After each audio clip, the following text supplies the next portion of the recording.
Hello everyone, this is Ankita Shukla. I hope you all are doing well. And आज का हमारा topic क्या है? आज हमारे पास में 3 टॉपिक्स हैं। First of all we are going to talk about IBPS clerk result, जो कि कल रात को आया है और ये इस वीडियो में ऐड नहीं था, लेकिन अब कल रात को रिजल्ट आ गया तो इसको ऐड कर लिया है। उसके बाद में ये मेन टॉपिक है 25 जीएस क्वेश्चंस एनालिसिस। मैंने कल एक मॉक दिया है, सेक्शनल मॉक काइंड ऑफ, तो वो जीएस का था सीजीएल के लिए। And it was so interesting कि उसमें इतनी सारी ट्रिक्स लग रही थी, इतने सारे लॉजिक्स लग रहे थे, तो मुझे लगा इसमें अप्रोच बताना ज़रूरी है या इस पे वीडियो बनाया जा सकता है, तो मैंने सोचा बना देते हैं। तीसरा हम बात करेंगे एडवाइस पे। कौन सी एडवाइस? मुझे आप लोगों से कुछ एडवाइस चाहिए, तो उन पे हम बात करने वाले हैं। कैसी एडवाइस चाहिए? मैं ज़रा-सा सोच रही थी कुछ जीएस के रिवीजन को लेके, परमार सर के जो नोट्स हैं उनसे रिवीजन कैसे किया जाए, उनको कैसे याद किया जाए, इस तरह से मैं सोच रही थी, स्पेशली फॉर पॉलिटी। तो उसके लिए मुझे एडवाइस चाहिए, तो जल्दी-जल्दी से आपको एक-एक करके टॉपिक पे ले चलते हैं। बात करेंगे आईबीपीएस क्लर्क 2023 प्रीलिम्स रिजल्ट की। तो पहले तो मैं अपना, देखिए मुझे डेट नहीं याद है एग्ज़ाम की, शिफ्ट ये क्योंकि मेरी पहले की पीपीटी है। तो आप देख लीजिए, ये सब मेरे अटेम्प्ट थे। रीजनिंग में 32, मैथ्स में 28, इंग्लिश में 30 एंड टोटल हमारे 90 अटेम्प्ट्स थे। एक्यूरेसी मैंने अज्यूम की थी कि मेरी 95 टू 98% होगी। And also I am not a banking aspirant भैया, मेरे को ये मत कहना कि ऐसे कैसे पता है कि एक्यूरेसी इतनी होगी या जो भी होगा, मैं बस दे के आई थी पेपर, ठीक है। रिजल्ट ये है क्योंकि एसएससी की प्रिपरेशन की वजह से मेरी ठीक-ठाक प्रिपरेशन थी और थोड़े बहुत मॉक दे के मैंने स्पीड बढ़ा ली थी, इसलिए मेरा प्रीलिम्स तो निकल गया है। 7 तारीख को मुझे जाना है क्या मेंस देने, और प्रॉब्लम ये है कि 7 अक्टूबर को मेंस है इसका और 25 अक्टूबर को मेरा है सीजीएल का मेंस, मतलब 25 अक्टूबर के आसपास जब भी होगा। तो थोड़ा-सा हेक्टिक होने वाला है, थोड़ा-सा शेड्यूल डिस्टर्ब होने वाला है, लेकिन फिर भी करेंगे मैनेज, जैसे करेंगे, ठीक है। और एक और चीज़ है, जो लोग मुझसे ये पूछेंगे कि अब मेंस की क्या स्ट्रैटेजी रहेगी, भाई कुछ स्ट्रैटेजी नहीं रहेगी, सिर्फ़ और सिर्फ़ मार्क्स लगाए जाने हैं, बहुत ज़्यादा से ज़्यादा इतना ही एफर्ट्स इसमें दे सकती हूँ मैं, क्योंकि मेरा सीजीएल मेंस में नहीं डिस्टर्ब कर सकती हूँ, क्योंकि मेरा बैंकिंग की साइड में ज़्यादा इंटरेस्ट है नहीं, ये सिर्फ़ बैकअप के लिए मैंने फॉर्म डाला था, ठीक है। तो जो बैंकिंग एस्पिरेंट्स हैं, वो लोग अपनी-अपनी स्ट्रैटेजी के हिसाब से तैयारी करें। मेरी कोई स्ट्रैटेजी नहीं है, क्योंकि मुझे बैंकिंग के बारे में ज़्यादा नॉलेज भी नहीं है, ना ही मुझे इधर कि मैं स्टूडेंट हूँ, मैं सीजीएल वाली स्टूडेंट हूँ, ठीक है, एसएससी की स्टूडेंट हूँ। तो देखेंगे। Now we will talk about this test. तो भाई देखो, 25 क्वेश्चन का टेस्ट था सीजीएल मेंस वाला, इसमें, और मॉड्यूल टेस्ट 5 है जनरल अवेयरनेस का। If you want to go and watch the test and take the test, you can take it. So इसमें मैंने 25 क्वेश्चंस थे ऑब्वियसली, जिसमें से मैंने 24 अटेम्प्ट किए थे। आई जस्ट डोंट नो, क्योंकि मैं ऐसे ही करती हूँ, क्योंकि जब मैं मॉक देती हूँ सेक्शनल वाले, तो मुझे लगता है मैं अपना 100% निकालूँ, क्या ही है मेरी, देखूँ, मैं चेक करूँ मेरी ट्रिक्स कितनी काम कर रही हैं, कितनी फेल हो रही हैं। तो ये मेरा थोड़ा-सा एक्सपेरिमेंट वाला एरिया रहता है, जो कभी-कभी पास हो जाता है, कभी-कभी फेल हो जाता है, लेकिन आजकल काफ़ी पास हो रहा है, ठीक है?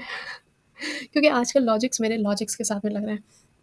तो उसमें 25 क्वेश्चन थे, 20 मैंने करेक्ट कर दिए हैं, 4 मेरे रॉन्ग हो गए और 1 मैंने अटेम्प्ट ही नहीं किया था। पता नहीं कौन-सी ईमानदारी में मैंने अटेम्प्ट नहीं किया था, क्योंकि मेरे लक्षण नहीं दिख रहे थे कि मैंने तुक्के ना लगाए हैं। बेसिकली जब 24 अटेम्प्ट करे हैं, तो ऑब्वियस सी बात है तुक्के लगाए हैं, ठीक है? और काफ़ी चीज़ें कोई तुक्के से सही हुई हैं। मेरी जीएस का सिलेबस नहीं कंप्लीट है, but still I am able to score 56। मेरा 56 इसमें स्कोर है। एंड इसमें परसेंटाइल मेरा 95 है। एंड आई एम शॉक्ड कि it was easy to approach, मतलब मैं ये समझ गई हूँ कि लोग ना अप्रोच पे काम नहीं कर रहे हैं कि हमें क्वेश्चन नहीं आ रहा तो कैसे करना है। तो सारी बकवास किनारे रखते हुए अब हम स्टार्ट करेंगे अपना एनालिसिस। ये मेरा पहला क्वेश्चन है और पहला ही क्वेश्चन इसमें गलत किया है मैंने, क्योंकि मैंने इसमें तुक्का लगाया था। थोड़े से लॉजिक्स लगाए थे, थोड़ा-सा तुक्का लगाया था। इसमें था कि अपेंडिक्स जो है इंडिया एंड अफ्रीका की एक्सरसाइज़, फील्ड ट्रेनिंग एक्सरसाइज़, तो ये कहाँ पर हुई है? तो मुझे ये वाला वर्ड थोड़ा-सा डिफरेंट लग रहा था, किनशासा। तो मुझे लगा शायद यहीं पे होनी चाहिए, क्योंकि अगर नहीं होगी तो इसको क्यों डाला जाएगा ऑप्शंस में, but I was wrong. Pune में हुई है ये एक्सरसाइज़, और यहाँ पे किनशासा में कुछ तो डिफरेंट हुआ होगा, जो हमें कन्फ्यूज़ करने के लिए यहाँ पे डाला गया होगा, लेकिन न्यूज़ में तो ये भी रहा होगा पक्का, यहाँ पे भी कुछ तो हुआ होगा। तो ये मुझे नहीं आता था, पुणे मैंने पढ़ लिया तो याद हो गया। बात करेंगे दूसरे क्वेश्चन की, ठीक है।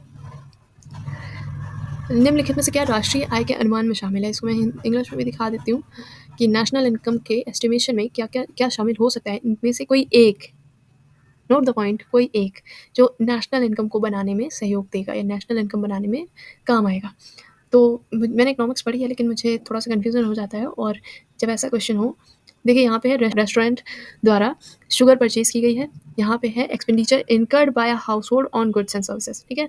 Contribution towards social security schemes and by an employee and steel purchase by a car manufacturing company.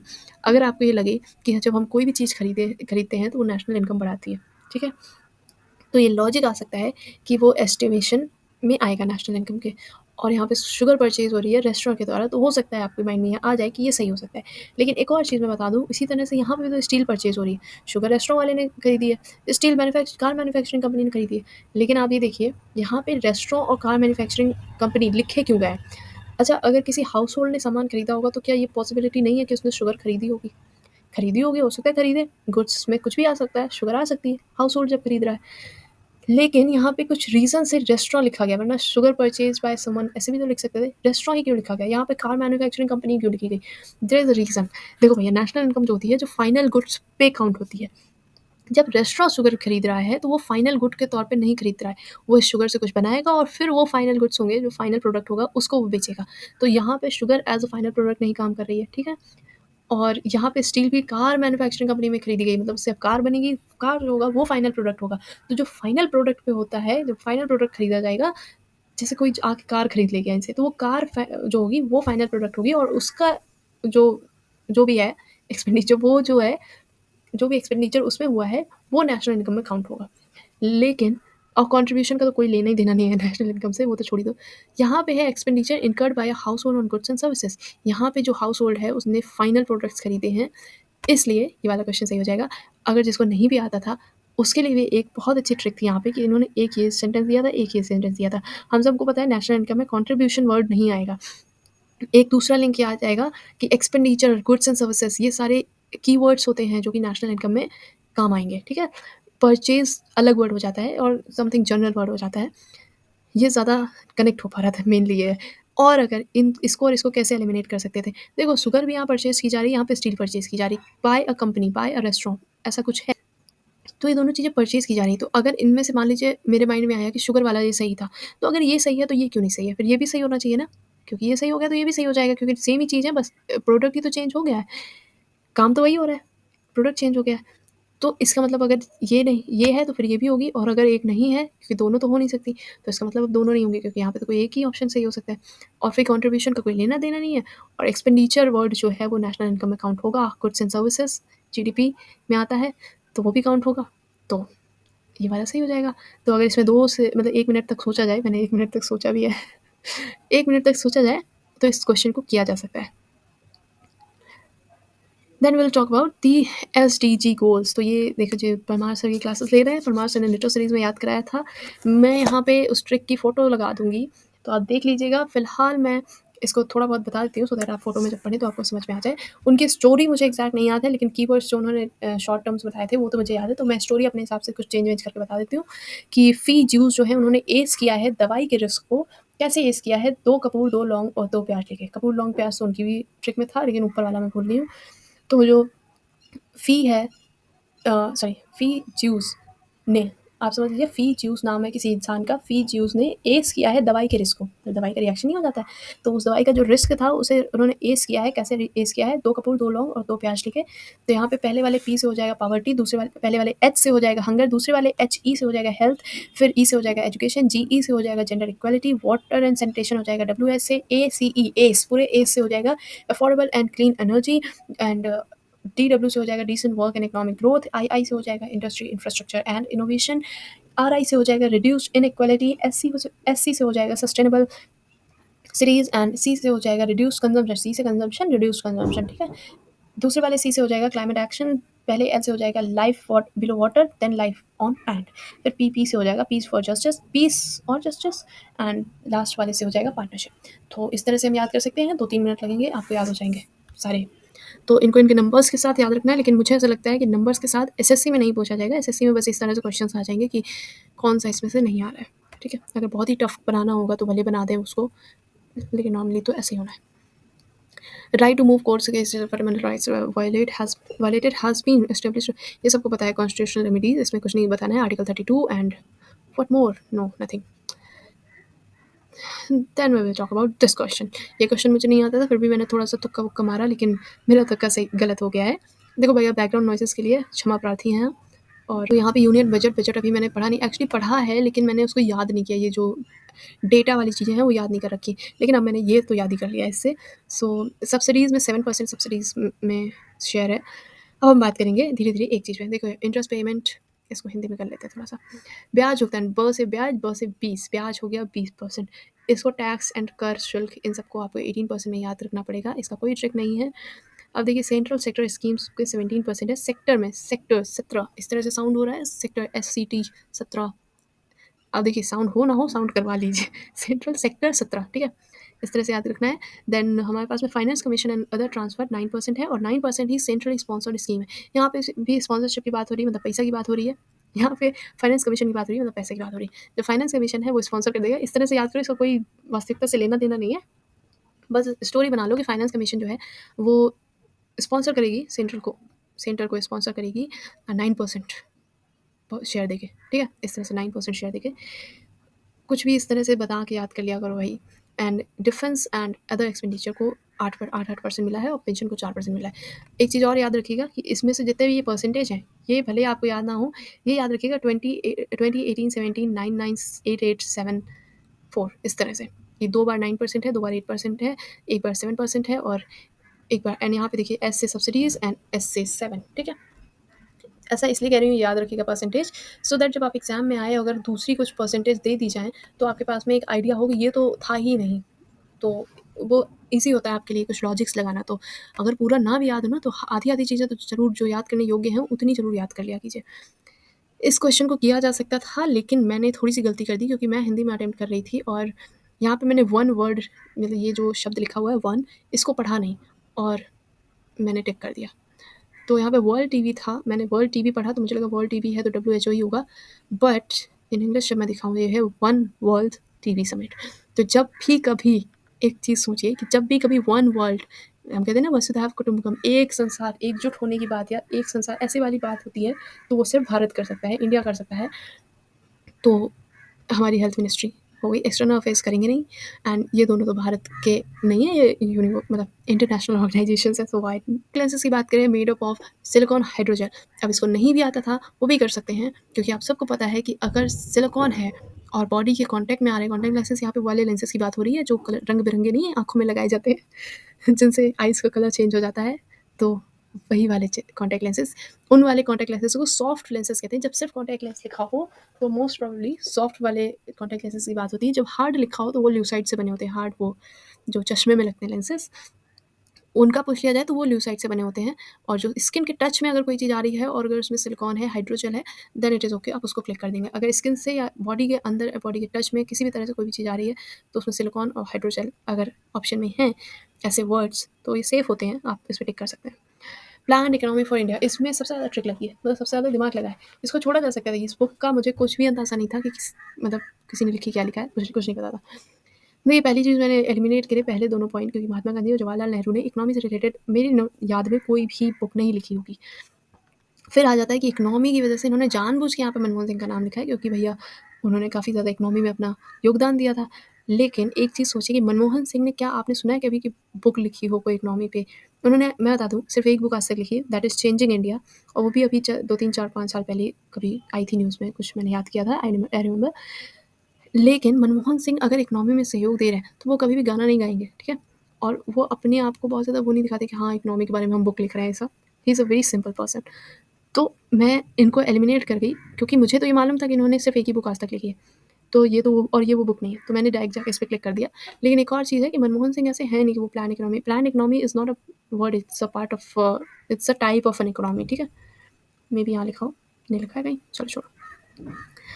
Then ये क्वेश्चन ये वाला इजी था कि इसमें से कौन सा वाला इंडिया में नहीं, मोहनजोदारो इंडिया में नहीं है, ये तीनों इंडिया में हैं। कहाँ-कहाँ पे है? कालीबंगन जो है वो कहाँ पे है? राजस्थान में है। हाँ, कालीबंगन राजस्थान में है, राखीगढ़ी हरियाणा में है, लोथल जो है वो गुजरात में है, और लोथल जो है वो एज़ अ पोर्ट यूज़ होता था। अब यहाँ पे एक क्वेश्चन मैं आपसे पूछना चाहूँगी कि ऐसी कौन-सी जगह पे है जहाँ पे हर टाइप के शवाधान, मतलब अंतिम प्रक्रिया जो की जाती है, क्या कहते हैं उसको? अंतिम प्रक्रिया जो होती है उसके हर टाइप के शवाधान मिले, मतलब कलश शवाधान भी मिला है, बर्न करने वाला भी मिला है, दफनाने वाला भी मिला है, हर रिचुअल के मिले हैं शवाधान, ठीक है।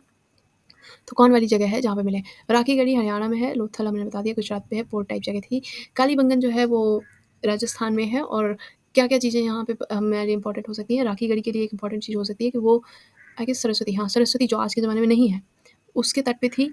एंड कालीबंगन जो है वो, उसके बारे में एक चीज़ और याद कर सकते हैं हम, ये कालीबंगन में क्या-क्या मिला है? जुते हुए खेत मिले हैं, चूड़ियों के साक्ष्य मिले हैं, और हाँ, जोते हुए खेत मिले हैं, चूड़ियों के साक्ष्य मिले, ऐसा कुछ एज़ सच मुझे याद नहीं आ रहा है अभी, तो बस अभी के लिए इतना रखते हैं। सो ये भी क्वेश्चन मुझे नहीं आता था लेकिन मैंने कर लिया। कैसे किया? देखिए यहाँ पे degrade detritus into simpler inorganic substances, ठीक है? डिग्रेड कर रहा है, ठीक है? पहले तो मैंने एल्गी लगाने लगी थी मैं कि चलो ठीक है यही तो करेंगे। इन दोनों का तो कोई लॉजिक ही नहीं है। हालाँकि इनके बारे में मुझे बहुत ज़्यादा पता नहीं है, थोड़ा बहुत मैंने परमार सर की क्लासेस में पढ़ा था, रिवीजन किया नहीं इसलिए मुझे याद नहीं है, रिवीजन कर लूँगी याद आ जाएगा।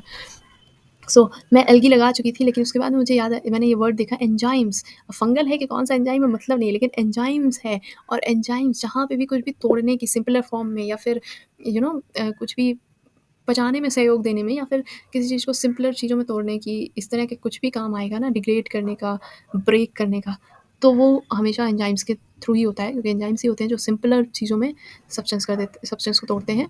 तो इसलिए मैंने ये वाला क्लिक कर दिया था क्योंकि इसमें एंजाइम्स वर्ड था। तो और ये मेरा सही भी हो गया। So that's it. Fourth national water award ये मध्य प्रदेश ने जीता है, उड़ीसा सेकंड आया है and Bihar and Andhra Pradesh third आया है, यहाँ पे लिखा भी हुआ है। जज को सुप्रीम कोर्ट से कैसे हटाया जा सकता है, कौन से ग्राउंड्स पे हटाया जाता है सकता है, ये एक रटी हुई लाइन है, प्रूवन मिसबिहेवियर एंड और इनकैपेसिटी। यहाँ पे कुछ लोग जा सकते हैं रिस्पेक्ट ऑफ कॉन्स्टिट्यूशन, जिन्होंने नहीं पढ़ी होगी पॉलिटी वो इस पे जा सकते हैं, लेकिन एक चीज़ समझ लीजिए कि कॉन्स्टिट्यूशन के डिसरिस्पेक्ट में सुप्रीम कोर्ट के जज को नहीं हटाया जा सकता, क्योंकि ये बहुत बड़ी पोस्ट होती है। वायलेशन पे एक बार मुझे ऐसा लग रहा है कि सोचा जा सकता होगा, लेकिन यहाँ पे डिसरिस्पेक्ट ही है, उसके कुछ मतलब नहीं। आज तक हज़ारों बार डिसरिस्पेक्ट हो चुका है कॉन्स्टिट्यूशन का, क्या ही बताया जाए अब। ये क्वेश्चन जनवरी 1915 को कौन जो है वो इंडिया वापस आया था? तो वो आए थे मोहनदास करमचंद गांधी। और एग्जैक्ट डेट बताइए आप लोग, एग्जैक्ट डेट किस डेट को आए थे? एग्जैक्ट डेट इसलिए इंपॉर्टेंट है क्योंकि उस डेट को इंडिया में प्रवासी दिवस के नाम से मनाया जाता है, ठीक है? तो वो आप कमेंट सेक्शन में बताएंगे। यहाँ पे क्वेश्चन है, it is more convenient to wash clothes in hot water because. अब यहाँ पे ऑप्शन है हमारे, तो देखिए ये नो सरफेस टेंशन का तो कोई लॉजिक नहीं है। लेस सोप यूज़ हो रहा है, ये थोड़ा सा वैसा वाला कोई लॉजिक बन नहीं रहा है कि ये कोई रियल रीज़न हो सकता है। ये देखिए दोनों ऑप्शन जो हैं कि हॉट वाटर का जो सरफेस टेंशन है वो लोअर होता है, कम होता है या ज़्यादा होता है, ठीक है? तो बस ये दोनों कॉन्ट्रास्टिंग है, इन दोनों में से कोई एक आंसर होने वाला है। अब इनमें से कौन सा आंसर होने वाला है? अब एक चीज़ हमेशा के लिए ध्यान रख लीजिए कि अगर टेम्परेचर बढ़ रहा है तो सरफेस टेंशन कम होगा। ऐसा इसलिए कि जैसे मान लीजिए कोई भी चीज़ जब पानी है, पानी का ही एग्जांपल ले लेते हैं। पानी जब ठंडा होता है तो वो आपको जितना लिक्विड ही लगेगा, जब गर्म हो जाता है वो ज़्यादा रनी दिखता है। इसका मतलब उसका सरफेस टेंशन मतलब उसकी सरफेस पे जो तनाव है, जो खिंचाव है, वो कम हो जाता है। इसलिए या फिर ये सब चीज़ें याद करने से ज़्यादा अच्छा है ये याद कर लीजिए कि जब भी टेम्परेचर बढ़ता है सरफेस टेंशन कम होता है। बस इतना याद रखिए। Yamini Krishnamurthy is famous for which dance form?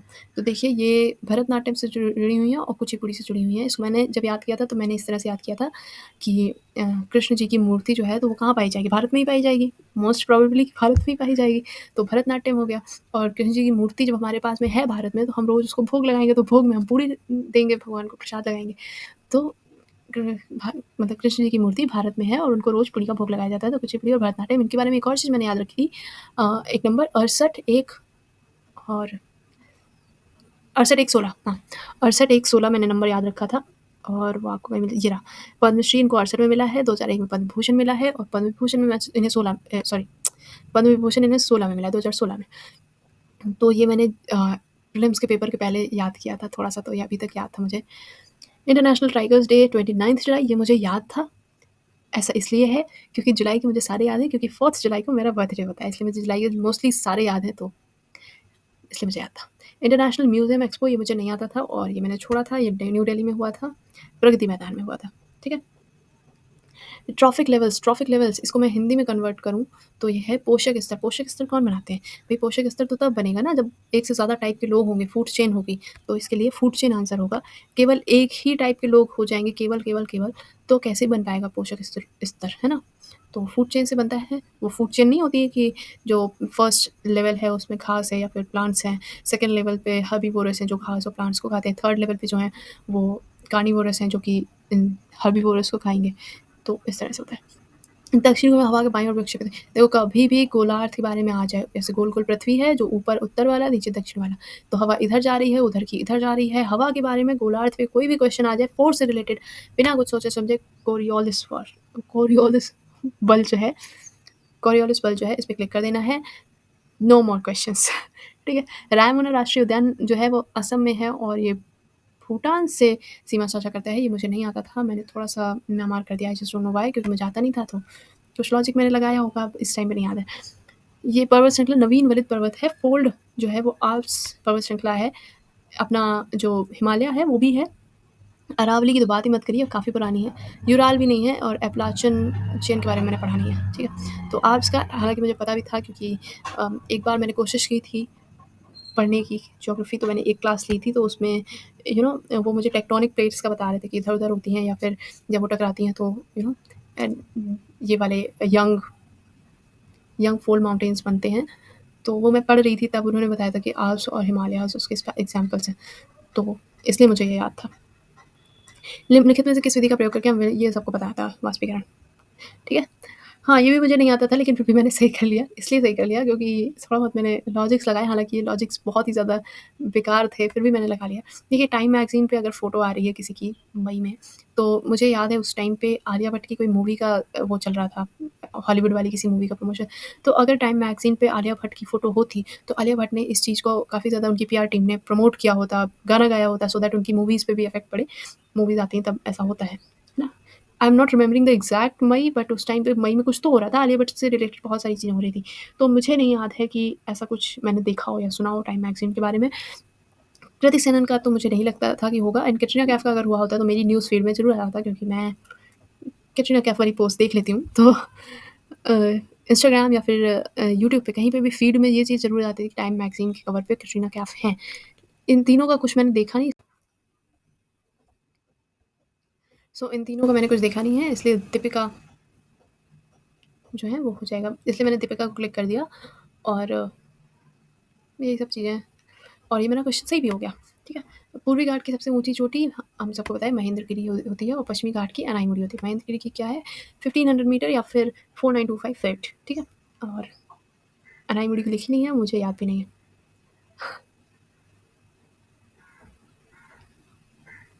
हुँ। अब यहाँ पे जल निकाय समिति उसे क्या कहते हैं? जिस स्थान पे कोई नदी जल निकाय में मिलती है, मतलब कोई नदी है वो जाके समुद्र में मिल गई या कहीं पे मिल गई, तो उसे क्या कहते हैं? तो इसे नदी नदी मुहाना कहते हैं। डेल्टा तो उस चीज़ को कहते हैं वो जो ट्रायंगल ट्रायंगल से बनाती है, जैसे सुंदरबन डेल्टा है, जब जा रही होती है। और तटबंध कुछ इंपॉर्टेंट नहीं, गोखुर झील इंपॉर्टेंट है, इसे ऑक्सबो भी बोलते हैं। कैसे बनाती है? जब कोई नदी ऐसे चल रही होती है, बहुत ज़्यादा मटक-मटक के चल रही होती है। तो मटक-मटक में क्या होता है, ये चीज़ मान लीजिए बहुत ज़्यादा मूव हो गई, तो ऐसे यहाँ से छूट जाती है, यहाँ से अलग हो जाती है। मान लीजिए कोई लैंड से अलग हुई और उसके बाद में यहाँ से नदी तो सीधी चली जाती है और ऐसे यू शेप में एक झील बन जाती है।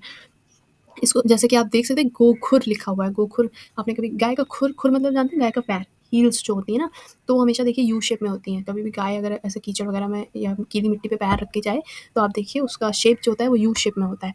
तो इसीलिए इसका नाम गोखुर है। गो के खुर, गाय के खुर के शेप में जो झील होती है उसे गोखुर झील कहते हैं, और वो नदियों से बन जाती हैं, ठीक है। सो दैट्स इट, इतने ही क्वेश्चन थे। अब हम क्या बात करने वाले हैं, अब हमारा थर्ड टॉपिक होने वाला है कि एडवाइस चाहिए मुझे आप लोगों से कुछ पॉइंट्स पे। ये एडवाइस चाहिए कि जैसे कि I am planning to do some live sessions on this channel for GS revision of Parmar sir notes, मतलब परमार सर के जो नोट्स हैं, जैसे कि ये पॉलिटी है। तो आप सब मुझसे कह रहे थे कि नोट्स दे दो, नोट्स दे दो, तो वो तो मैं नहीं दे पाऊँगी, क्योंकि it is not a right thing to do, इस तरह से नोट्स देना।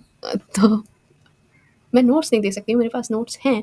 तो मैंने एक्चुअली नोट्स बनाए भी थे, लेकिन मुझे ये जुगाड़ में मिल भी गए हैं। तो एक चीज़ मैं कर सकती हूँ कि मैं जिस तरह से याद करती हूँ चीज़ों को और जिस तरह से मेरा रिवीजन होता है, उस चीज़ की मैं लाइव क्लास सेशंस कर सकती हूँ। जैसे कि मैं अगर आज ये वाला चैप्टर याद कर रही हूँ, तो मैं कैसे याद कर रही हूँ, कौन से ट्रिक्स बीच-बीच में बना रही हूँ, और इस तरह से रिवीजन कर रही हूँ, तो आपका भी रिवीजन हो जाएगा। हालाँकि मेरा ऐसा कोई उद्देश्य नहीं है कि मैं पढ़ाऊँ या ऐसा कुछ करूँ। मुझे सिर्फ़ अपना रिवीजन करना है। So should I go this for a live session और नॉट? तो मुझे यही एडवाइस चाहिए कि क्या मैं इन नोट्स को इस तरह से आपके सामने रिवाइज़ कर के लाइव सेशन में करूँ, ट्रिक्स जो बनेंगी वो भी आपको पता चलती जाएँगी। ऐसे क्या है ना कि मुझे फिर जो ट्रिक्स बन रही हैं वो अलग से वीडियोज़ नहीं डालनी पड़ेंगी, और उसी से मैं कट-कट करके या फिर डाल दूँगी, या फिर जिसको लाइव देखना वो लाइव भी देख सकते हैं। तो क्या मैं ऐसा कुछ करूँ इस तरह से? तो यही बस पूछना था। तो अगर आप लोगों को लगे कि करना है तो आप कमेंट सेक्शन में बता दीजिएगा, या फिर इंस्टाग्राम पे भी बता सकते हैं, लेकिन मोस्ट प्रोबेबली कमेंट सेक्शन में बता ही दीजिएगा। एंड दैट्स इट, इतना ही मुझे बात करनी थी आज के एग्ज़ाम के बारे में। आज के इतनी मुझे बात करनी थी, और अब बहुत लंबी वीडियो हो चुकी है, सो बाय बाय, वीडियो ख़त्म करते हैं अब। ठीक है? बाय। अरे हाँ, वीडियो नहीं खत्म है। प्लीज़ सब्सक्राइब कर दीजिए।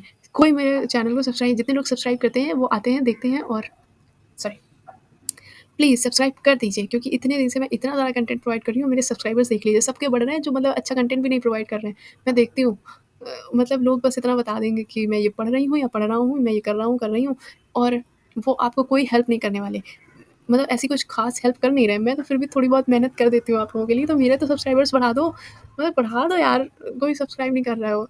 गलत बात है, मुझे दुःख लगाता है। कल मतलब वैसे मेरे बढ़ जाते थे अच्छे खासे सब्सक्राइबर्स, लास्ट 2 वीडियोज़ से मेरे सब्सक्राइबर्स नहीं बढ़ रहे हैं, तो भैया बढ़ाओ। बढ़ाओ वरना लाइव सेशन भी नहीं आएगा और मैं कुछ नहीं करने वाली। अगर मैं डिमोटिवेट होगी तो मैं चैनल भी बंद कर दूँगी क्योंकि ऑलरेडी मेरे पास में वो क्लर्क के मेंस का और सीजीएल के मेंस का इतना ज़्यादा प्रेशर आ चुका है कि यूट्यूब अब मुझे एक्स्ट्रा चीज़ ही लग रही है।